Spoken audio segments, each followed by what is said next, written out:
বিয়ে করবো। রাসূল সাল্লাল্লাহু আলাইহি ওয়াসাল্লাম বললেন, মোহর আছে? নাই। কি আছে? কই কিচ্ছু নাই। কিচ্ছু নাই তো বিয়ে করবো কেমন? কোরআন পড়তে পারো? পারি। কয়টা? এতটা সূরা মুখস্থ পারি। আরেক মেয়েকে জিজ্ঞেস করলেন, কোরআন পারো? না, পারি না। রাসূল সাল্লাল্লাহু আলাইহি ওয়াসাল্লাম এই ছেলেকে আর মেয়েকে বিয়ে করায় দিলেন। আর মেয়েকে বললেন, মা তুমি কোরআন পড়তে পারো না, কিন্তু তোমার স্বামী কোরআন পড়তে পারে।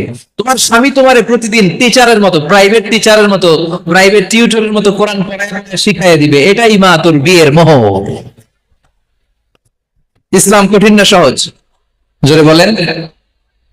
ইয়াসসিরু ওয়ালা তুআসসিরু বাশশিরু ওয়ালা তুনাফিরু। আল্লাহ রাসূল সাল্লাল্লাহু আলাইহি ওয়াসাল্লাম বললেন, খবরদার ইসলামকে সহজভাবে উপস্থাপন করো, কঠিন করো না। আমরা ইসলামকে কঠিন বানায় ফেলছি, ঠিক কি না?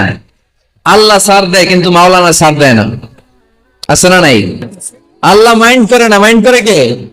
মাওলানা।